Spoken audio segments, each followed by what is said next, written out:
Welcome to the 5-Pack, where we talk about the 5 things that matter, 5 things that will matter, and a daily pack rip. Here is your host, Kyle Elfrink. Welcome in on a Tuesday, coming off the long holiday weekend. Good to have you back with us on BSN. Kyle Elfrink hanging out with you, and I've got a promise for you. We will not be a monumental letdown like Game 7 last night in Boston. We will not be a monumental letdown like Game 6 last night in Dallas. Okay, that's my promise from me to you. Okay, so let's make it work. Man. Hey, sports is sports. Sometimes you think it's all there for a classic and you don't get it.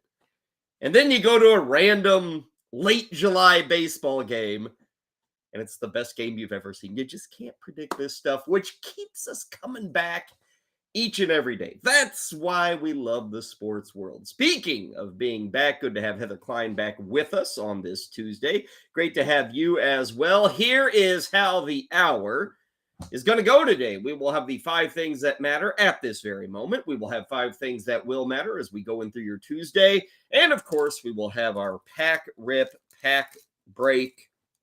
Today is more of a rip, although it is also a bit of a clip. It's a pack clip.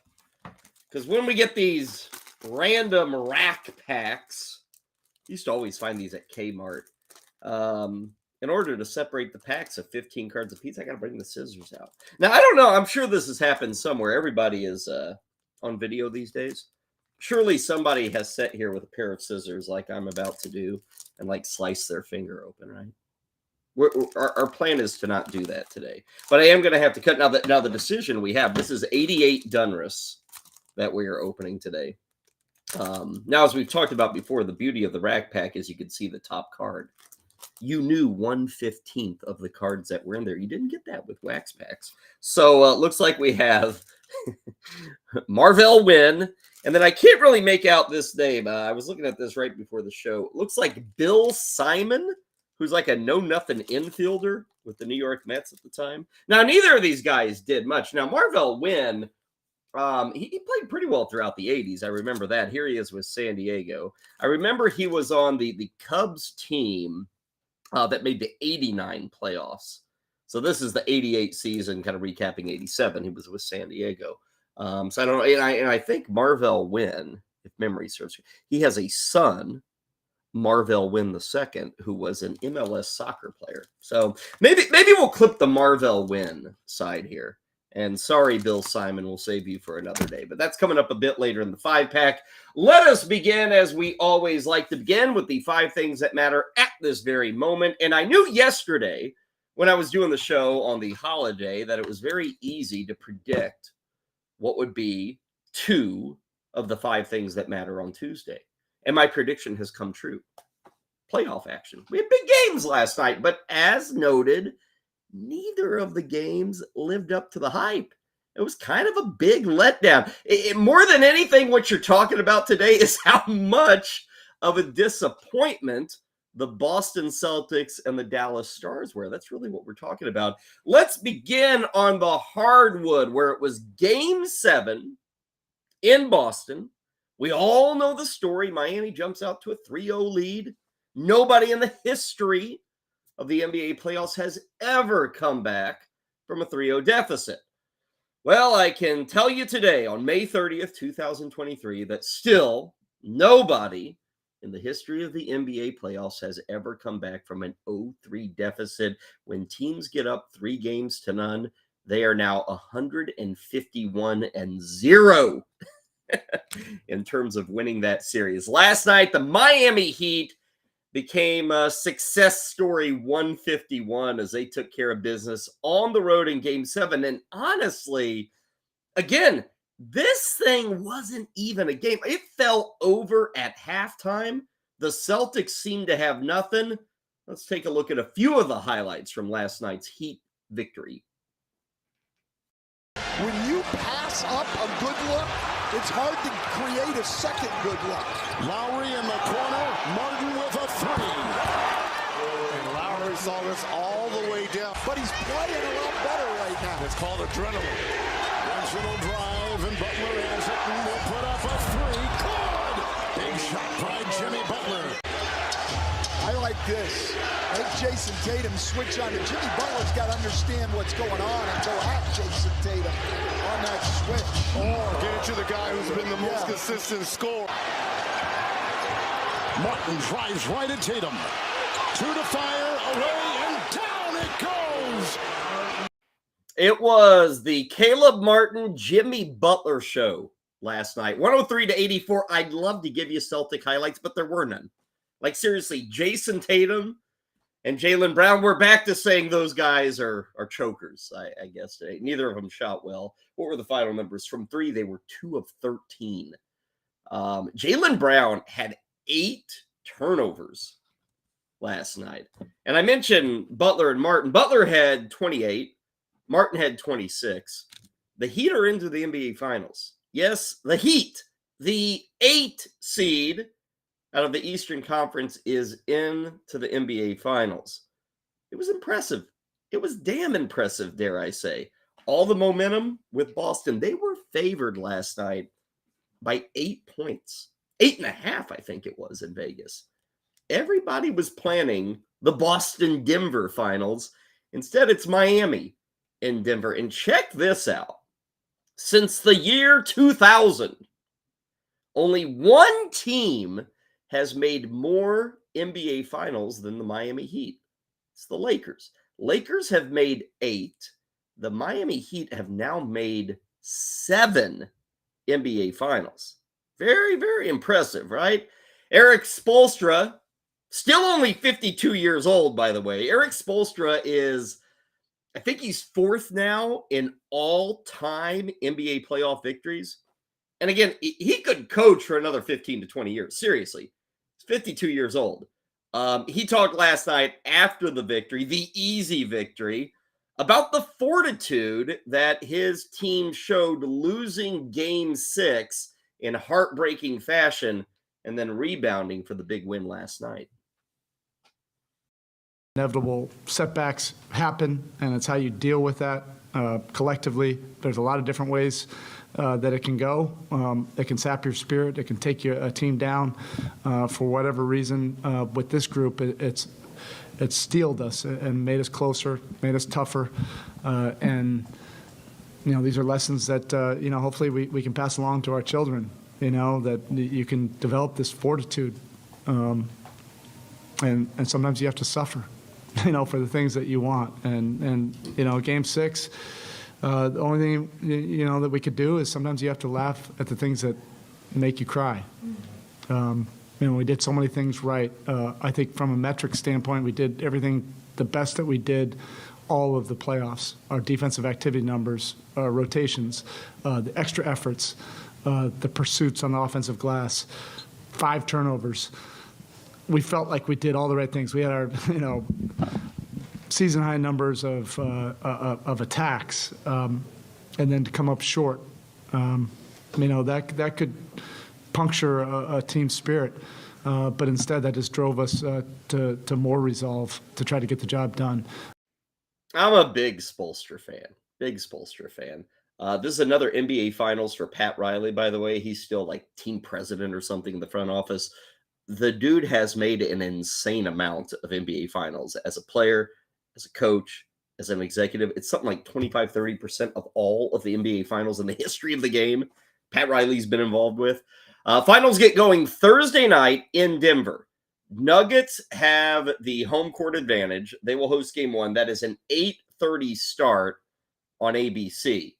Of note, the Nuggets have not played since last Monday night. By the time they take to the court on Thursday night, they will have taken off 8, 9, 10 days.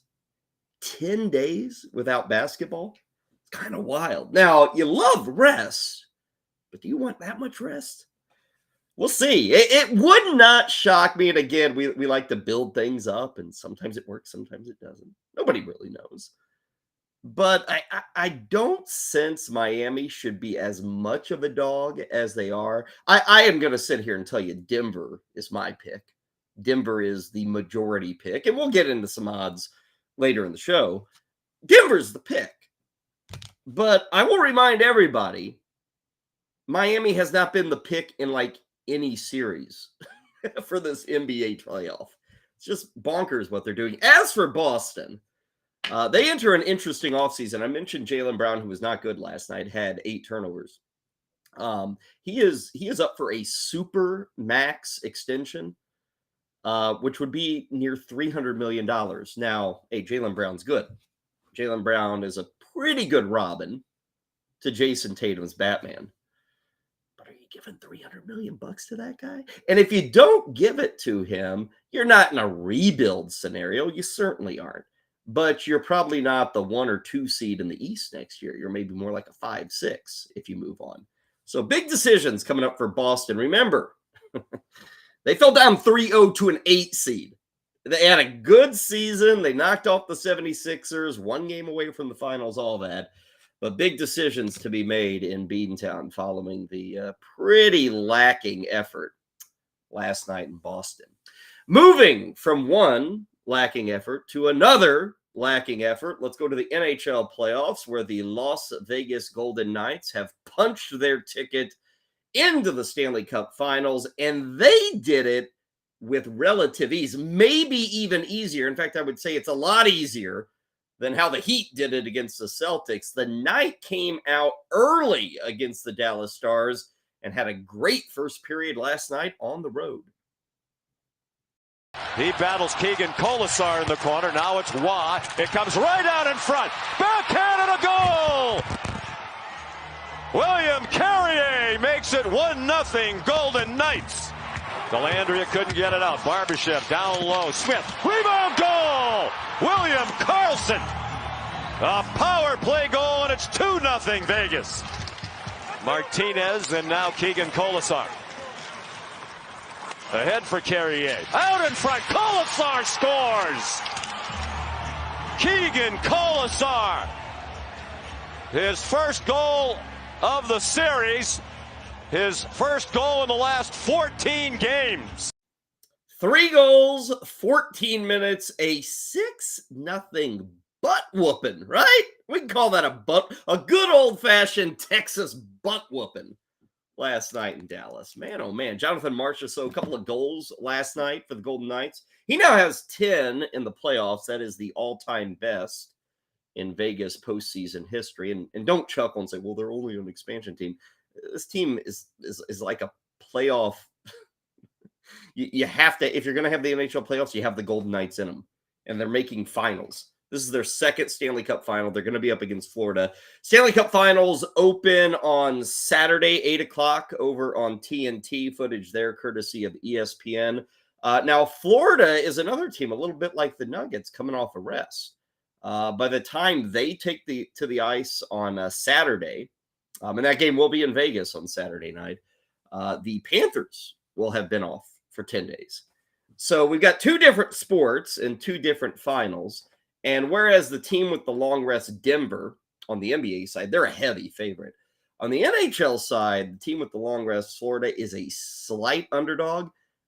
In terms of competitiveness, the odds makers are expecting a longer series on the NHL side than the NBA side.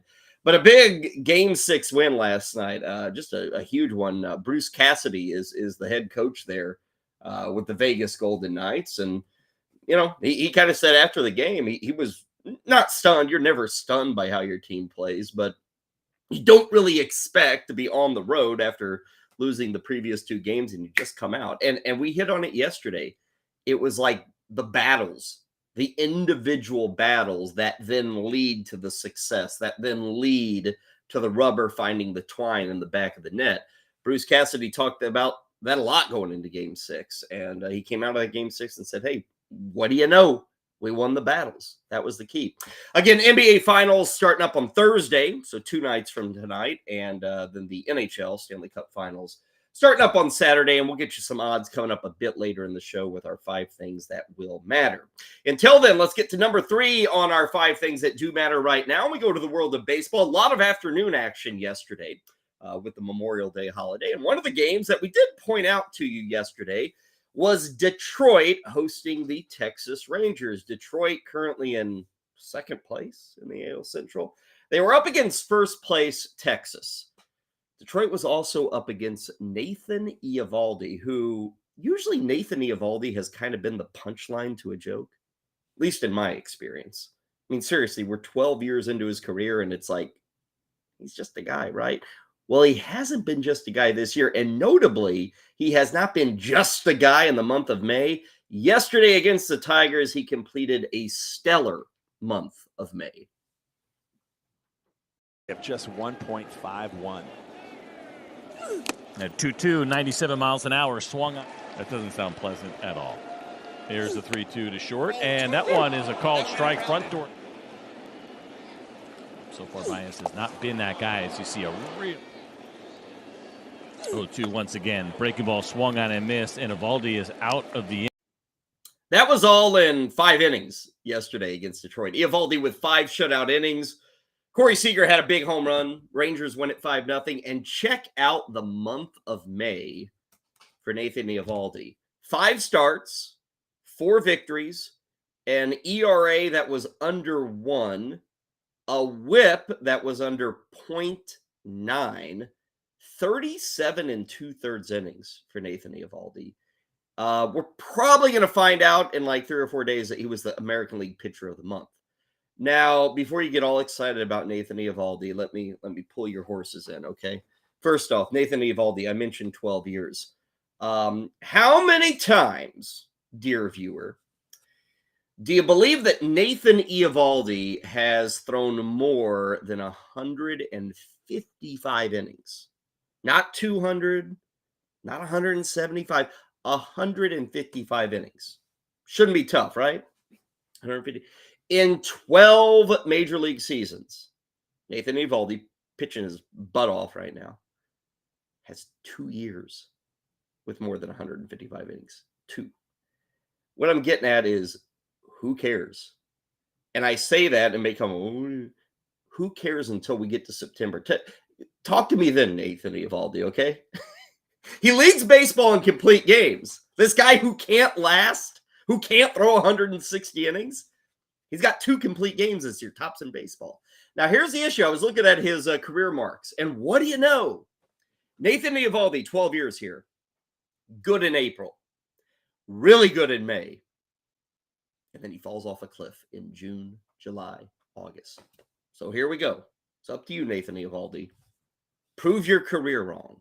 Change the storyline, if you will. Now, the Rangers are playing good baseball. They're doing it without DeGrom. Didn't have Seager for a long time. One of the reasons they're tops in the AL West is that guy, Nathan Eovaldi. Now, if you think I'm totally wrong, the great thing about 2023, you can obviously yell at me. You know, you can yell at your computer screen if you're one of those people. Go at it, yell. You can also put your money where your mouth is and say, you know what, Kyle, you're wrong. Well, you can go and make some bets on Nathan Eovaldi. If you believe Nathan Eovaldi could win the Cy Young Award, right now at this very moment, your odds are plus 1,800. He is the 7th pick out of the American League, plus 1,800. Those are good odds if you think Nathan Eovaldi can keep it up. I do not. Great May. Congratulations on your May, but I remind everybody it is a very long season, and throughout his career, it's been a very long season for Nathan Eovaldi. Can't trust the guy. Wouldn't touch him. Wouldn't touch him. Speaking of how long the baseball season can be, I give you item number 4 today on what does matter. It is the Pittsburgh Pirates. I hate to be the bearer of bad news, but for the first time since April 2nd, the Pittsburgh Pirates, one of the top stories of the month of April, the Pittsburgh Pirates, for the first time since April 2nd, are a sub-500 team. Yes, all those wins they piled up, all that goodwill that they built, it's dissipated. It's gone. Yesterday, they were on the road in San Francisco, and the Giants beat up on the Pirates bullpen late. Line drive, that'll be a base hit. Here comes J.D. Davis. Wade is going to go to third. A strong throw to second. Not in time. And the Giants lead 7-3. Base hit, left field. Coming around and scoring is Haniger. And Casey Schmidt with his third hit. Bailey drives one. Deep to right. Out of here.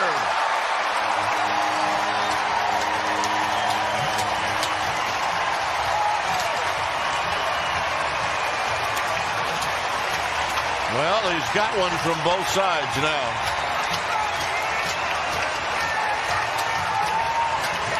And for the second time today, the Giants have put a 5 spot on the board. And they put a little more damage on the board. Final score 14-4. NBC Sportsnet out of the Bay Area providing that footage there. So, yes, the Pirates are now under 500. Let's see. Record now is sitting at, want to make sure I got this right. We don't want to take away any victories from the Pirates that they've earned. 26-27. Tonight, they can get back to 500. Johan Oviedo against John Brebbia. Oviedo was one of those guys in April's that was the surprise. It's like, wow, Mitch Keller's pitching well. And who is this Oviedo guy? Oviedo's still pitching okay. The problem, although yesterday he gave up 14 runs, the problem has not so much been the starting pitching. It was good in April. It hasn't been bad in May. The problem in May, which is a month where the Pirates have now gone 6-18. Problem this month is that the offense has just fallen down everywhere. You're still getting pretty good seasons from like a McCutchen. Brian Reynolds is doing fine, but all of the numbers have slacked a good 10 to 15%. If you look at the National League offensive rankings, Pirates are, bottom 4, bottom 5, almost everywhere offensively. The one place they really stand out is stolen bases. But even then, they're number 1 in the number of stolen bases. I think they have 58. The problem is they've been thrown out 19 times, which is about a 75% success rate. In years past, totally fine. But in 2023, you got to be at 80%. I mean, with all the rule changes, you need to be at 80%. Pirates are coming in at 75%, little lower than you might like. They're still in bases, but they're not hugely successful in that front. They're just running a lot. We'll see if they can get back to 500 tonight. They're still not out of it, by the way. Hey, it's the NL Central. Everybody's in the NL Central. 9:40 tonight, Oviedo going against Brebbia. Finally, our fifth issue, our fifth sporting moment that matters. We leave you, at least for this segment, with some good news. We leave you with some good news from the south side of Chicago. We haven't had much of that from the White Sox this season, but last night on Memorial Day, it was the triumphant return of closer Liam Hendriks. For those who are not familiar with the story, it was just back in January that Liam Hendriks revealed that he had stage 4 non-Hodgkin's lymphoma cancer. Stage 4. That was like 4.5 months ago. In early April or about mid-April, he announced after a lot of chemo and radiation that the cancer was gone. He'd been cured, if you will. So that began the road back to a major league mound.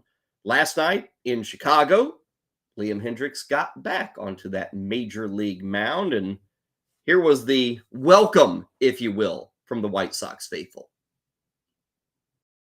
This moment is so much for her as it is for him. Well, I love the fact that Theis is not getting in the batter's box. He is standing off to the side, allowing Liam to get all the accolades he richly deserves.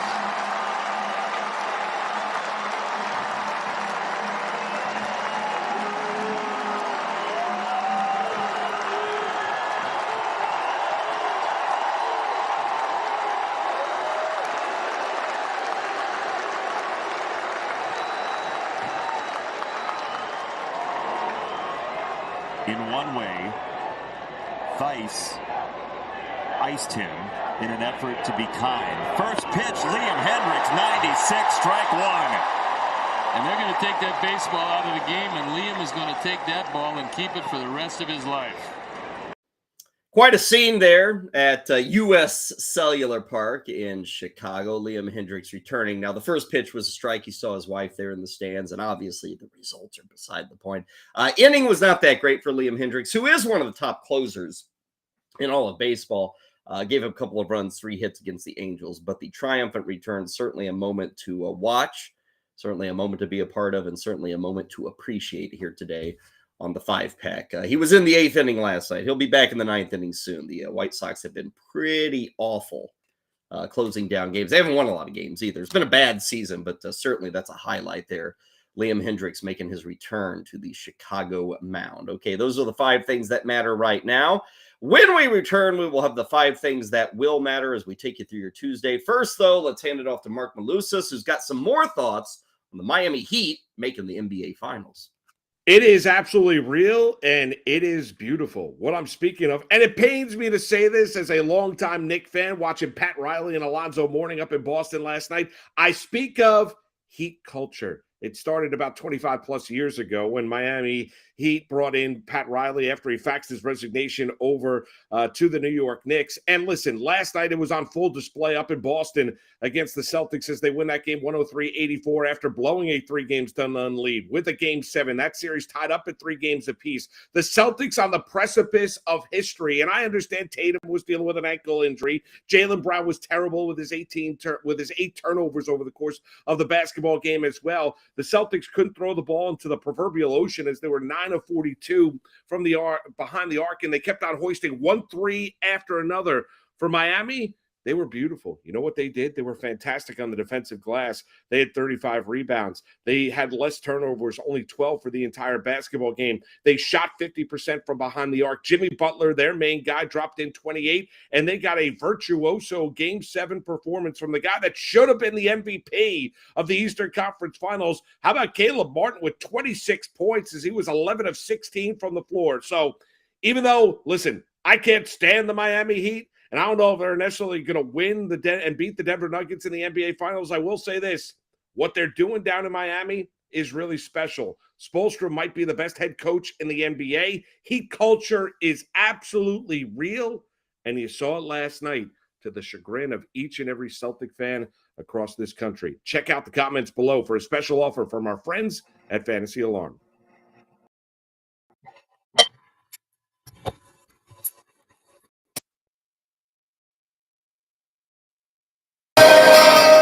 Welcome back to the 5-pack. Next up, the 5 things that will matter. Here's Kyle Elfrink.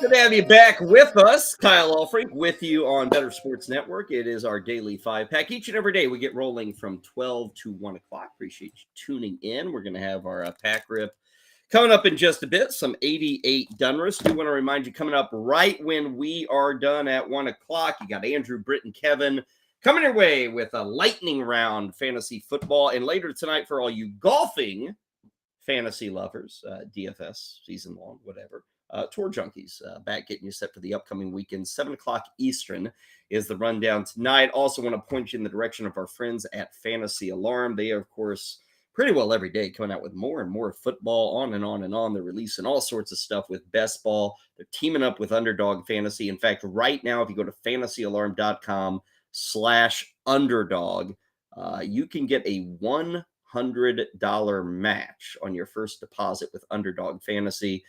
Just use the promo code Fantasy Alarm. Promo code Fantasy Alarm, all one word. That is a $100 match on your first deposit over at Underdog Fantasy. Tell you more about Fantasy Alarm coming up in a bit, but right now let's get to our 5 things that will matter as we get rolling on this Tuesday. And I feel like every 5 or 6 days I'm saying this next thing, so let's say it again today. Tonight, looking to hold on to his perfect start to the season, looking to continue to grow his win total, continue to be at the top of the MLB leaderboard. Tonight, gunning for a 9-0 start to the 2023 season is Tampa Bay Ray left-hander Shane McClanahan, who this doesn't often happen, but it's happening now. Like, McClanahan was kind of the it pick to win the Cy Young in the American League. Well, the it pick is doing it. Check out those numbers. He's 8-0, sub-2 ERA. The whip's looking good. The strikeouts are looking good. McClanahan on tonight is pitching, I should say, at Wrigley Field. If you're worried about the weather, it's fine. I think it's like mid-60s and a slight wind actually blowing in, so he doesn't have to worry about like 40 degrees with a 25-mile-an-hour wind howling into left field. Here's the thing with McClanahan. Tonight will be his 12th start.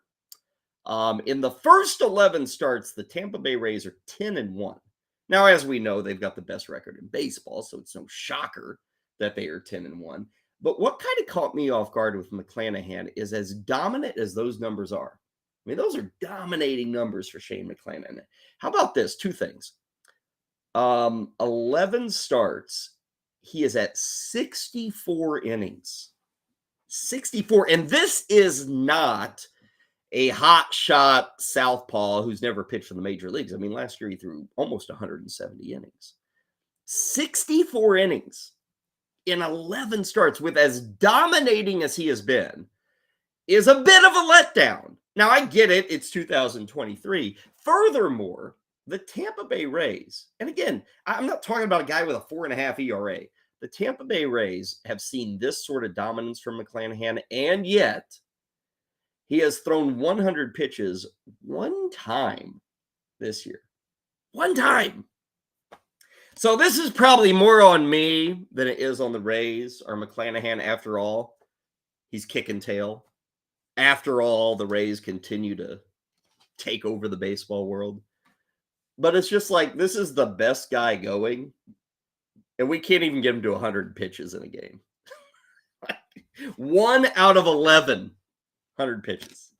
He's averaging under 6 innings a start, which, you know, if I'm throwing up a 2 ERA and a 1 whip, I want to be at 75 innings, not 60. So I get it. It's more on me. Again, it's 2023. I will say, last week I kind of complained about the odds. Like, if you want to look at futures for American League Cy Young, last time I looked at him, Garrett Cole, for some reason, was still number 1. And I said it on this very show. I told you, get in on the McClanahan number. Well, I checked it today. Flip-flop action. McClanahan is now ahead of Garrett Cole. This is over at DraftKings. McClanahan is plus 350 to win the Cy Young Award. Cole is plus 400. I think Cole was 400 last week. McClanahan was 450. Now McClanahan's 350. They're finally figuring it out in Vegas. Finally. If you had listened to me last week, you figured it out a long time and got better odds on McClanahan. A lot better odds there. 8:05 tonight, McClanahan is up against Kyle Hendricks. Speaking of odds, Tampa minus 130 to win. Cubs are plus 160. Over-under is 8.5 for that game tonight. McClanahan is actually even money for a straight-up victory, plus 100 to earn the victory and improve to 9-0. Let's go to item number 2. Speaking of the American League East, and it's not a blowout. If you haven't looked at the American League East standings lately, Tampa's not running away with this thing. In fact, 2 teams behind them are definitely behind them, but they're not out of it.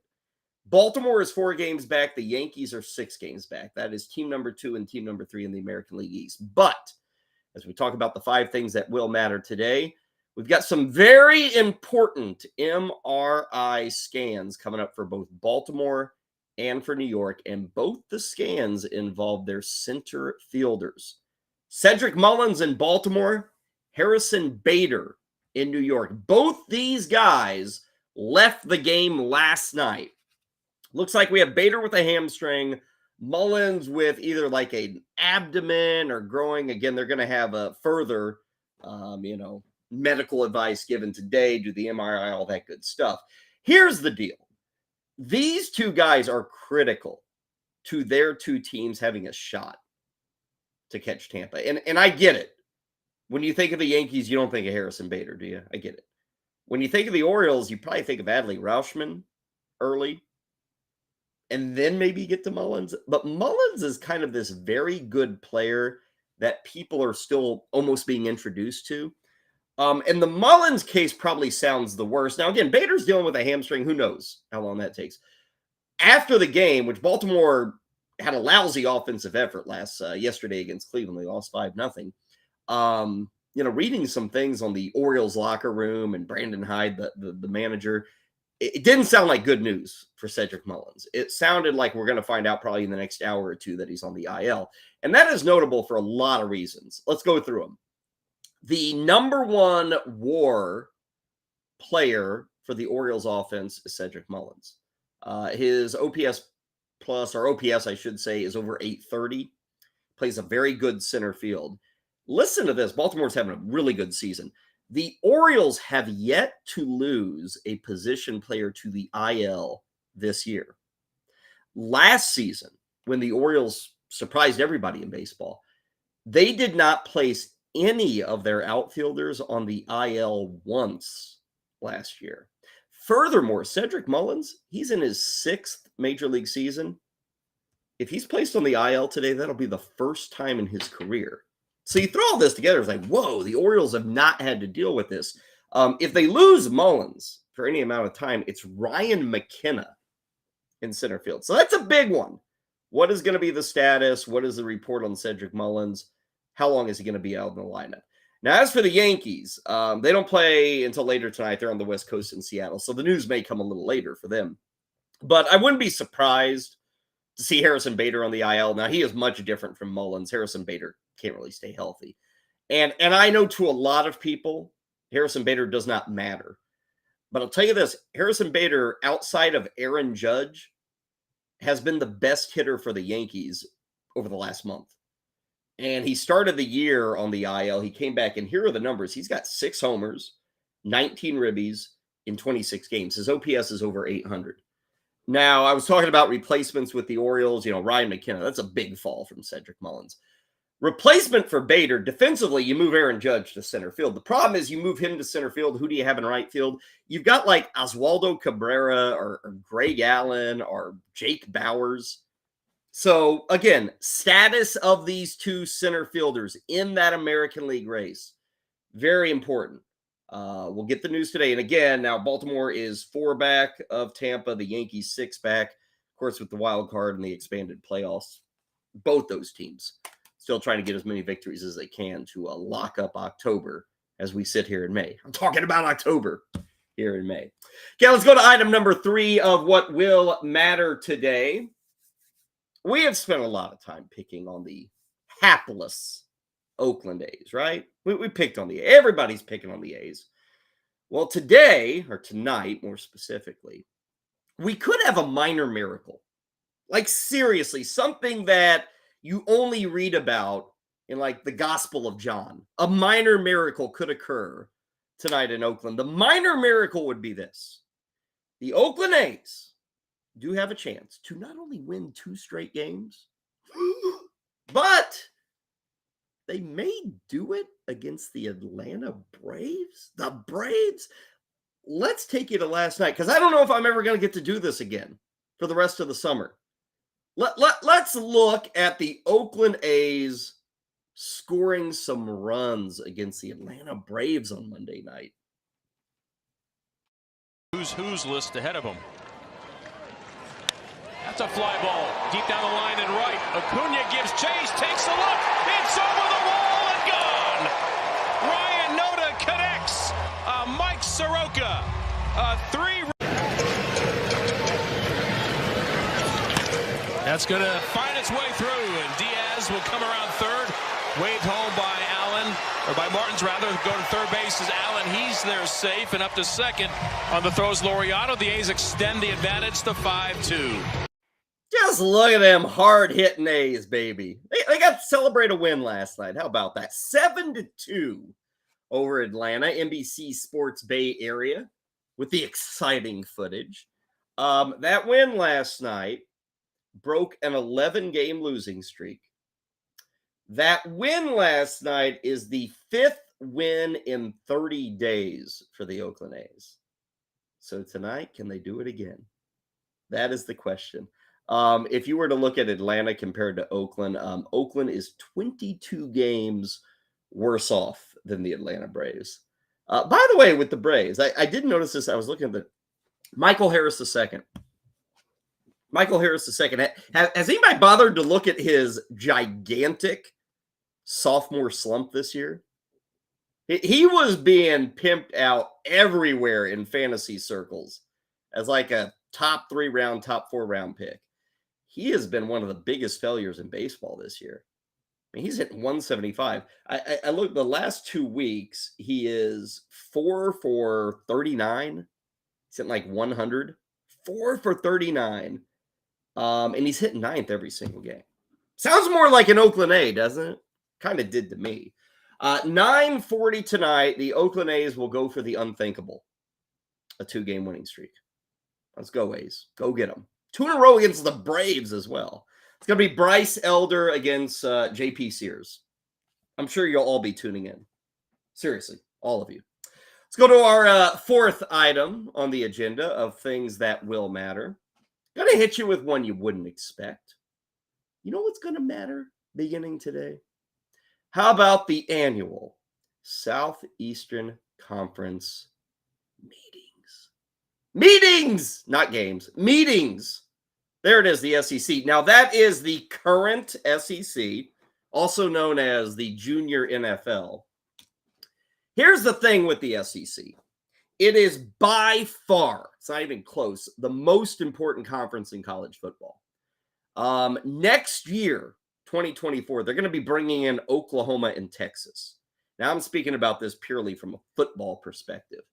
With the addition of those 2 schools, the SEC is going to be at 16 schools. They are a powerhouse conference. Like literally every year, 8 to 10 of those teams are going to be in the preseason top 25. The problem the SEC has, and something they're going to start trying to figure out today, is what do they do with the schedule?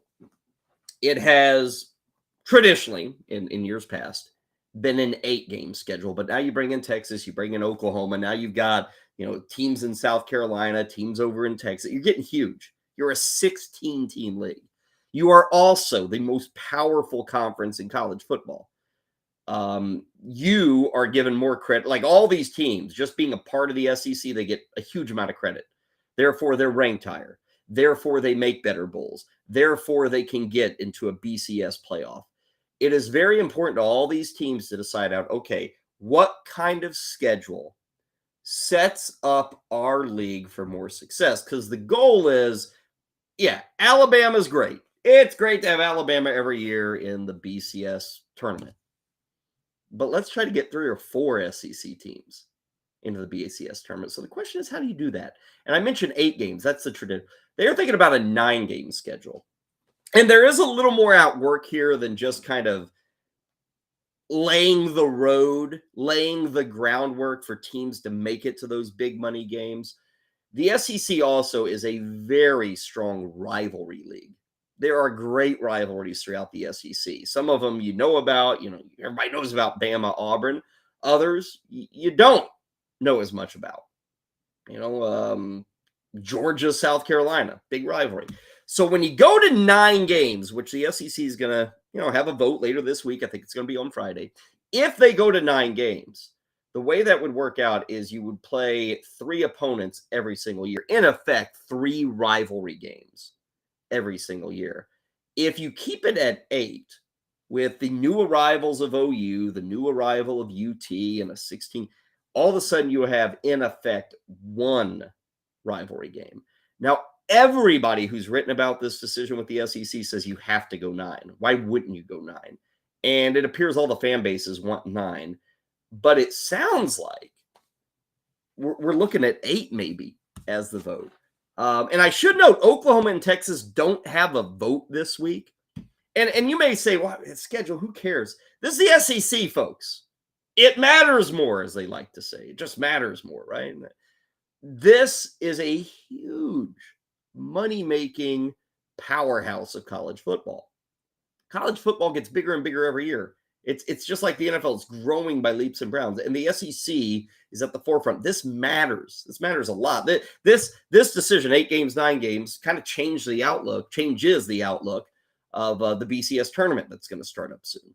So we'll see what's decided. It sounds like the commissioner, Greg Sankey, wants 9 games. Like everything says 9 games, but there must be these random holdouts within the conference who are wanting 8 games. And the reason they want 8 games is it allows them to beat up on an extra non-conference opponent.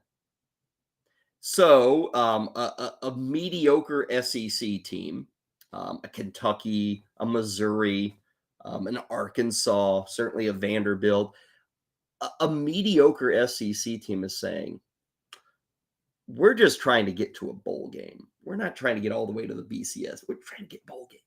Get that money. Do we really want an extra game against Alabama or an extra game against Georgia? Or would we rather take on, like, Southeastern Idaho State? And that may, competitively, you're like, no, let's play a bigger conference schedule. And I think the big boys want it. The Bamas, the Georgias, the Floridas, it's getting the little guys to jump on board. So meetings will commence today with the SEC. All the voices will be heard, but not Oklahoma and Texas. They won't have a vote yet. They will arrive next year, by the way. So we'll see what shakes out with the SEC. Something to follow. Finally, item number 5 on what will matter. Get your bets in. We've got the NBA Finals and the Stanley Cup Championship all set. Of course, the finals begin on Thursday. Miami going to be visiting Denver. We've got the early odds for that game. Denver is favored by 8.5 on Thursday. And if you go over to DraftKings, you can check out all of the series odds. Now, if you are really into this world of wagering, you want to get to these odds early. So let me give them to you. Denver is minus 400 to win the NBA Finals. Miami is plus 310. That is a very heavy favorite on Denver. The odds say Denver wins this thing in 5. They're listed at plus 265. If you say yes, it's going to be Denver in 5. Finals MVP, Nikola Jokic is a heavy favorite, minus 360. How about this number on the futures table? Jokic to average a triple-double in the series, to average, is minus 125. That is insane, to average a triple-double. Here's another one that's insane. Jokic to lead both teams in assists is minus 20,000. Jokic to lead both teams in rebounds is minus 20,000. Jokic to lead both teams in points, plus 115. I couldn't believe the minus 20,000. Minus 20,000 assist and rebound. And I get it, but man, who's making that bet? Why would you? Why would you? Switching gears to the Stanley Cup Finals. This series is seen as a much tighter series. There you see the schedule. Right now, Vegas to win the series, minus 130. Florida is plus 110. The odds have Vegas winning this one in 7 at plus 200. Now, game 1's coming up on Saturday night, as you can see there. Vegas minus 135 to win game 1. Florida is plus 115. Couple of other bets that you might be interested on the hockey side. Conn Smythe, Sergei Bobrovsky is your leader at plus 210. Matthew Tkachuk is plus 290. Most goals in the series, Tkachuk plus 450. Jack Eichel of the Knights is plus 550. The over-under for goals in the series is 33.5. Juice to the under. And here's a good one. Any player to score a hat trick in the series, plus 225. Any player. Florida or Vegas. So there you go. Get your bets in early. And it may already be too late. I mean, those odds are ever evolving, ever changing. NBA Finals on Thursday.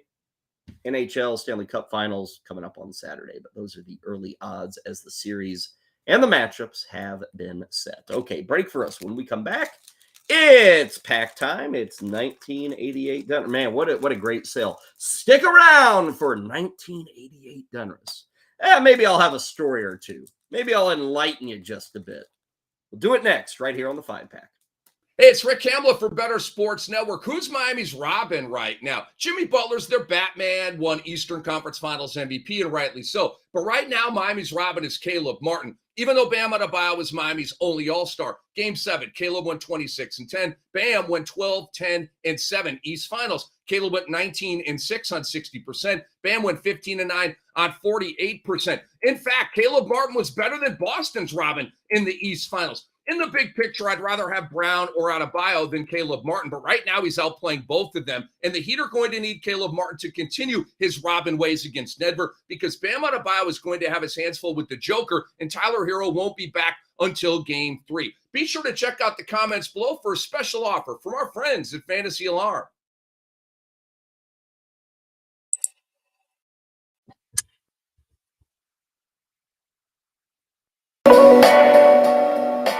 Time now for the Daily Pack Rip on the 5-Pack with Kyle Elfrink.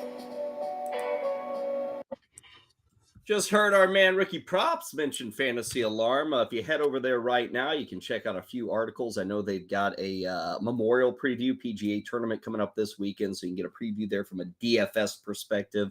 Also, some waiver wire advice for you baseball players out there. Most noteworthy, Royce Lewis of the Minnesota Twins. He's back in the big leagues.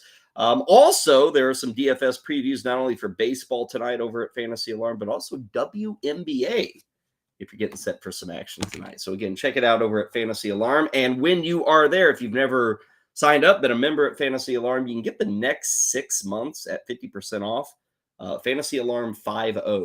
Fantasy Alarm 50 is the code to use. And again, 50% off for 6 months of coverage. Okay, let's get to our pack rip for the day. 1988 Donruss. Congratulations to me. I cut the rack pack without slicing my finger. 88 Donruss. Stan Musial was the puzzle piece card. You can't have Donruss without the puzzle pieces. Let's get to the cards, shall we? We start with Bill Ullman. I think I said Bill Simon. I couldn't. Bill Ullman. It appears to me, based off this photo, that Bill Ullman snuck into Shea Stadium, slapped on a uniform, popped on a helmet, grabbed a bat, and fooled the Donruss photographer. Who are you, sir? I'm Bill Ullman. Okay, you look like a player. What position do you play, Bill? I'm an infielder. I don't have a real position. I'm just an infielder. I joke about Bill Ullman, and then I look at the back of this baseball card, and it's like, what? In 1983, he played 145 games with the A's? This guy? You thought the A's were bad in 2023? How bad were they in 1983? This guy got to play 145 games? Sorry, Bill. Here's a better player, but, you know, this is – ooh, we got a nice card coming up. This is the thing with like 87, 88. This is why you had to have Upper Deck and the big boys come in. Like, okay, you got Ryan Sandberg. Ryan Sandberg's a superstar. Here's your 1988 Donruss card of Ryan Sandberg. Like, seriously. It's at Wrigley Field pregame. We couldn't stick around and take a photo in the third inning. He's one of the best players in baseball, and this is all he gets. Jeez. Now, I remember this card was a hot card back in the day. And I did not know this, but on his rookie card, it lists him as a shortstop. And, of course, we know him as a Hall of Fame second baseman, Roberto Alomar with San Diego. This card actually might be worth more than a quarter. Now, don't get carried away. It's not a PSA 10. I can already tell by looking at this card. It's totally off-centered. But anyway, kind of a cool card. Alomar starting with San Diego. He was a part of the trade. How he got to Toronto, he was a part of the Fred McGriff trade, which was a big trade back in the day. I think it was 88, 89. Roberto Alomar had not played a major league game at the time of this card. So this is kind of his rated rookie. This is a true rookie card for Roberto Alomar. Phil Bradley. I know this guy from the University of Missouri. Phil Bradley was actually a quarterback for the Missouri Tigers in the old Big 8 back in the 80s. Two-sport star, if you will. Not to the level of Bo Jackson, but a two-sport star nonetheless. Bob Forsch, the author of, I believe, 2 no-hitters for the St. Louis Cardinals. Nobody else has done that for the Cardinals. Bob Forsch did. Interviewed Bob a couple of times. Great guy. Passed away a couple of years ago, I want to say. And he was pretty young. I think he was mid to upper 60s. But Bob Forsch, a very important part of kind of the 70s and 80s for the Cardinals. Tim Tuffle, who it's kind of amazing. The Mets were actually pretty good back in 86 to 88, and they had these two guys. Really? Bill Ullman and Tim Tuffle? And you still won a lot of games? Yes, they did. Jeff Stone, who this is kind of wild. I got to look this up, see if I'm right. I believe I'm right. I'll look this up probably post-show. Jeff Stone, here he is, outfielder for Philadelphia, and Phil Bradley, outfielder for the Mariners. Both these guys, I believe, played football for the University of Missouri. Don't know that for a fact. I think Stone went to Mizzou. May have to look that up. He is from Missouri. Jeff Stone, a little town called Kennett, Missouri, which is in very, very southern Missouri. Kennett, Missouri is also the birthplace and hometown of one Sheryl Crow. So you might not know Jeff Stone from Kennett, Missouri, but you probably know Sheryl Crow. Here is James Steels. With a name like Steels, you better have been stealing bases. I can't speak to his career, but in 1987, he had 3 thefts in 62 games. His problem was he couldn't get on base. He hit 191. But Jeff Steels. Ricky Henderson would have paid for that name. Here's Al Pedrique. Golly. Al Pedrique. Man, he looks like a pirate today. Chris Spire, who was kind of a jack of all trades when he was a player. He did become a coach. He might even still be a coach for the San Francisco Giants. But he was kind of the, proverbial utility man all over the infield. Chris Bosio, pitcher for the Milwaukee Brewers, didn't do a whole lot. Had a year or two where he was solid. Here's another Met who you wouldn't say, wow, that guy's a big baseball player. John Candelaria. Well, I know Met fans probably have a special moment that featured John Candelaria, but for the rest of us, not so much. Had the cool jacket, though. Bring those things back. I like that. Jim Sundberg, catcher for the Chicago Cubs, also did some catching with the Texas Rangers. And dare I say that the Donruss photographer came out on the same day at Wrigley Field and got pregame photos of Jim Sundberg and Ryan Sandberg. Ugh. Oh, my goodness. I don't think we've had this happen. Every single day we open packs. Every single day I kind of mock the packs. How about this? I got a second Roberto Alomar rated rookie. 2 of them. I got 2 Roberto Alomars. Man, it's my lucky day. I'm going to go play the lottery. How about that? Are both off-centered? They look like, yeah, they're off the exact same cut. You probably can't tell on camera, but I don't think these would be graded at 10. And then we close it down with Jim Presley. Man, how about that? 2 Roberto Alomar rated rookies. We have to find out. I may not be here tomorrow. Maybe I'm going to retire and cash these out. I don't know. I'm guessing maybe $1.50 a card, which makes it a winner, right? Makes it an absolute winner. I think it's safe to say. There you go, 88 Donruss. Like, this is literally, I think, one of the better cards you can get in the 88 Donruss. So we got 2 of them today on the 5-pack. Still a very unattractive set. The back was typical Donruss. I guess they switched to blue this year. They had done blue, I think, in 86, and then they went yellow in 87, and they might have flip-flopped every single year. Good information. You didn't get, every season like Topps gave you, but you got those career highlights. You got all the bio stuff. And, hey, on occasion, Donruss would even gift you with 2 Roberto Alomar rated rookies. Okay, we're going to call that a win. All right, let's call it a win. That is the 5-pack for today. Tomorrow we'll hit you with more packs. Maybe we'll sneak a football pack in tomorrow. I want to thank Heather Klein. I want to thank you. We'll see you tomorrow, 12 Eastern, right here on the Better Sports Network.